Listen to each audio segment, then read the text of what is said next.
90% of the planet is already completely overrun by aliens, and soldiers are being urgently sent on deadly missions deep into the infected territories.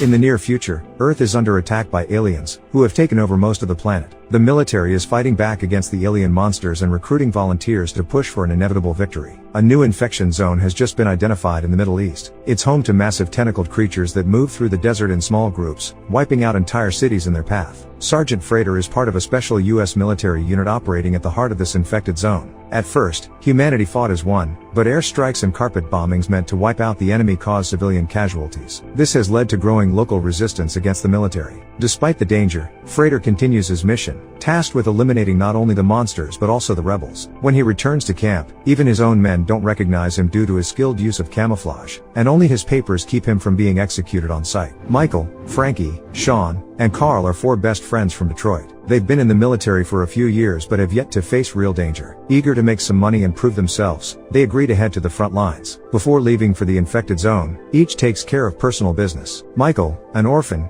has nothing to do, unlike the others. Frankie spends time with his wife and kids to say goodbye. Sean helps deliver a baby for his girlfriend and promises to return to them so they can be a family. The day before their deployment to the Middle East, the friends attend illegal fights where a pit bull battles an alien, which is executed after the dog wins. That night, they throw a farewell party, spending time with easygoing women. A few days later, the four friends from Detroit head to the Middle East to join the U.S. Special Forces in fighting the monsters. For the first time, they leave their small town and gaze at the landscape from the helicopter. They're awestruck by the massive, powerful alien creatures, which respond aggressively to the approaching helicopters. One of the monsters attempts to attack, but the pilot manages to avoid the collision. Moments later, air support arrives and launches a strike, wiping out an entire column of monsters that had been moving across the desert, searching for another city to destroy. Upon arriving at the secret base, the soldiers meet their superiors, including the fun-loving and unpredictable Sergeant Forrest, as well as the strict and duty-driven Sergeant Noah Frater. The four friends have to quickly adapt to their new, tougher environment. There's no room for weakness or cowardice here. They've joined an elite unit tasked with the most dangerous missions in the infected zones. On their day off, soldiers can unwind a bit by playing soccer, but even that turns into a serious challenge. Forrest tests their endurance and ability to handle stress, openly provoking them into conflict. He doesn't shy away from a fight because he wants soldiers who are bold and fearless on the battlefield. A few days later, the group heads out on their first patrol in two armored SUVs. Frater warns them about the dangers of the city, reminding them that rebels lurk among the locals and could strike at any moment. When they arrive, Michael, Frankie, and the others notice the hateful stares directed their way. They realize the hostility is due to the constant bombings and civilian casualties, even though they aren't responsible for it. The soldiers attract the attention of local kids and even pose for pictures with them. It seems like a beautiful place that still values freedom, peace, and life, but the people are suffering from the endless explosions, gunfire, and alien attacks. Trying not to let their emotions get in the way, the soldiers refocus on their patrol mission. Several hours later, they spot a group of suspicious individuals transporting containers filled with an unknown liquid. One of the soldiers guesses it might be water since the town has been struggling with a water shortage after the latest bombing. But Sergeant Frater is less optimistic. He suspects the containers could be filled with explosives being used by the rebels. At night, the group splits into two teams to scout the area and figure out what's in the containers. Nearby, several monsters are slowly approaching the house, so time for inspection is limited. Four soldiers storm the enemy's territory and come across an old man. The translator tries to communicate with him, but the man is hostile toward the Americans, blaming them for the many deaths, including women, the elderly, and children. He's not a rebel and has no weapons, but he also refuses to help the U.S. soldiers. Nervously reacting to the uninvited guests, the old man begins shouting, which draws the attention of nearby alien monsters. In an attempt to quiet him, Michael strikes the man in the face with the butt of his rifle. The monster gets closer, forcing the soldiers to open fire. Moments later, bombers arrive, striking from the air and eliminating the rest of the nearby monsters. Back at the base, Frater carefully debriefs the incident, harshly criticizing the soldiers for their lack of professionalism. They made a mistake by letting the old man get too close. Luckily, he was a civilian, but he could have been a suicide bomber, which would have wiped out half the squad. Later, Frater, visibly stressed, drinks to unwind and calls his wife. He wants to hear his daughter's voice, but his wife, distant and cold, ignores his requests. A few months later, Sergeant Frater informs the group that 4 soldiers disappeared in the heart of the infected zone just a few hours ago. Their mission is to infiltrate the enemy's lair, move carefully while defending themselves from both monsters and rebels, and find and rescue the missing group. Hours later, Frater leads the soldiers toward the evacuation point, located 12 kilometers from the quadrant where the 4 soldiers vanished. Upon arrival, the group of 8 transfers to 2 SUVs and heads deeper into the desert. At some point, they start getting chased by alien monsters, and the soldiers manage to take one of them down.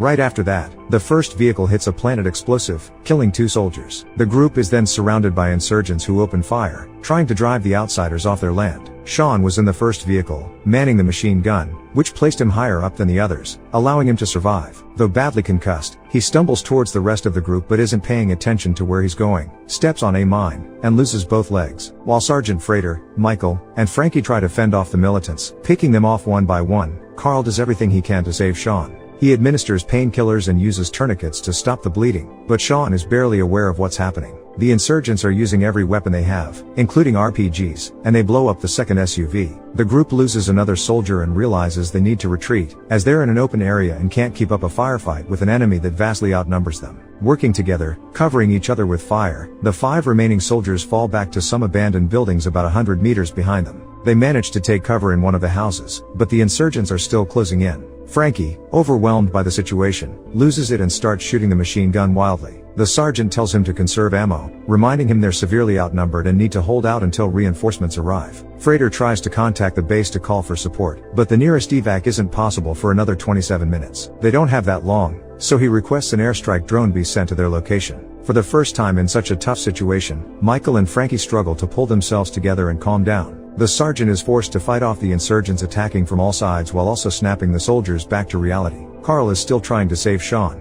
but due to massive blood loss, Sean dies. Carl attempts chest compressions, but it's too late. The command center reports that a drone is ready for a carpet bombing run. The area they're in is swarming with monsters and insurgents, so they need to find cover, which is 200 meters away. Upon receiving news of the impending strike, Frater orders the team to split into pairs, covering each other as they retreat. Michael, Frankie, and Carl don't want to leave their friend's body behind, hoping to bury him, but survival comes first. The sergeant promises they'll come back for Sean to give him a proper send-off, but for now, they have to complete the mission. The 4 survivors fall back to a better position to wait for further evacuation orders. After clearing the building and finding no enemies, the soldiers take a moment to rest. They try to come to terms with the loss of their close friend. Just as it seems the danger has passed, a sniper takes out Carl with a precise shot. The soldiers barely have time to react and grab their weapons before another shot rings out, critically wounding Frankie. Frater wanted to return fire, but he knew it would be pointless. The sniper was too far away to hit quickly, and they were surrounded by dozens of insurgents. Their only chance of survival is to surrender, so the sergeant and his men drop their weapons and beg for mercy. Frater, Michael, and Frankie are taken to a base and tied to chairs. When the hoods are removed from their heads, the sergeant and Michael see that their wounded friend is sitting across from them, slowly bleeding out. Michael pleads for medical help, but the insurgent leader forces him to watch as his friend fades away. Frater tries to talk to Frankie and encourage him to hold on, but it's no use. Michael, overwhelmed by rage, tries to break free but ends up falling, hitting his head,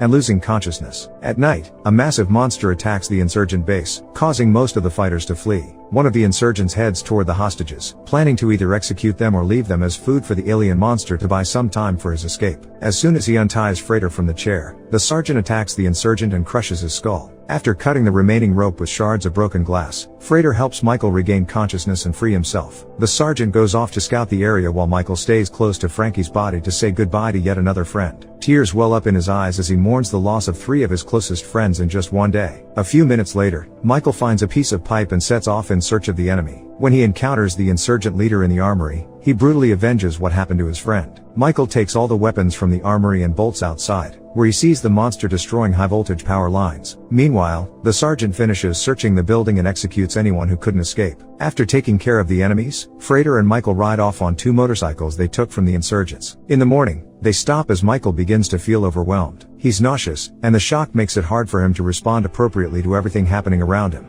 The sergeant supports the soldier who has lost 3 friends, reminding him that they need to complete their mission and save the 4 missing soldiers. The 2 survivors ride through the desert until they run out of gas. Continuing toward the point where the missing soldiers were last seen, they are forced to stop for the night. It's here that Frater learns that Michael is an orphan and that his only family were the friends he lost today. Unlike the soldier, the sergeant has a loving wife and a wonderful daughter, but he doesn't rush to return to them. Spending time with his loved ones had gradually distanced him, and he soon lost his emotional connection with them. His daughter began to fear him, leading Frater to decide that it was easier to fight to protect his family than to be near them. The next morning, they continue their journey and notice an injured monster unable to get up after the latest airstrike. Nearby, they spot a wrecked school bus, which Frater decides to search for food or water. Inside, they find a lot of bodies, which weighs heavily on the soldier and sergeant. They're used to such sights, but it's hard for them to look at the children who have no future anymore. At one point, Michael notices that one boy is still alive and trying to move. He picks him up and pulls him from the burning bus, trying to help the child. The boy has a severe abdominal injury, making it difficult for him to breathe and causing him intense pain. Realizing this, Frater decides to end the boy's suffering and attempts to strangle him. Michael stops him, knowing that such a decision is morally too heavy to bear. When Frater tries to relieve the boy's suffering again, the soldier takes the boy away from him.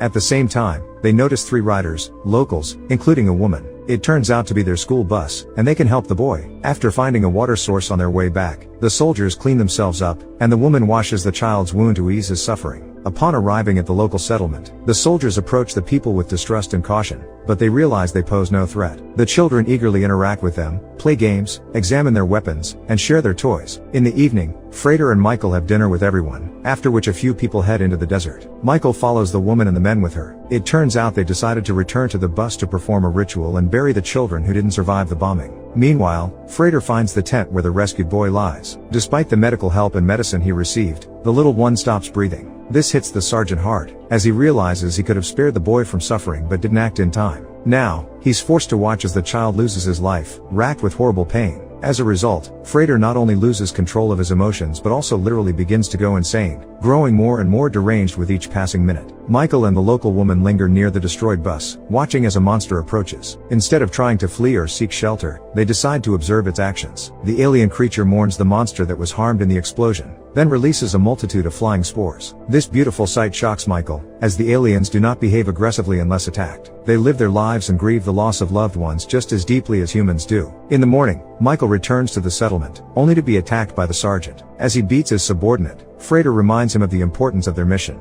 They must find and rescue the 4 missing soldiers so that the loss of 6 members of their group wasn't in vain. Frater is willing to do anything to locate the lost group, and he won't let Michael argue or express his opinions. Upon seeing the body of the child they pulled from the bus, the soldier decides to see this through to the end. Soon, he and the sergeant head to a neighboring village. On the way, they encounter a young boy raising a harmless monster and realize that not all aliens are dangerous to humans. A few hours later, they arrive in the neighboring village and see that it has suffered due to active fighting and bombings. Carefully examining each street, Michael notices children playing with an American soldier's rifle. After questioning them, Frater and Michael gather information about where their comrades are located. Upon finding the right house, they discover the bodies of 4 soldiers wrapped in shrouds. Realizing these are the ones they were searching for, Frater completely loses his grip on reality. He has dedicated himself to this mission, and now it has failed, meaning all his efforts were in vain. In his frustration, the sergeant furiously attacks the locals, trying to determine who among them killed the soldiers. Frater executes a local man in front of the child and threatens the others. Realizing that he's dangerous and won't stop, Michael shoots the sergeant in the back to save the child and his family. Wounded, Frater staggers into the street and, stripping off his extra gear, contemplates a single question: what am I doing here? As he heads toward the evacuation site, the sergeant bleeds out and collapses, slipping into eternal sleep. Michael watches as enormous monsters consume yet another city, wiping it off the face of the earth. At the same time, the helicopter arrives, and Michael has the chance to return home. The focus is on young soldiers whose lives have been shattered by war. How justified is the use of force and militarization if it destroys both the lives of the soldiers and those they are meant to protect? What long-term consequences can a culture of violence have on society itself when external threats serve as a backdrop for human cruelty? Share your thoughts in the comments down below, give a thumbs up, and subscribe to the channel. See you in the next videos.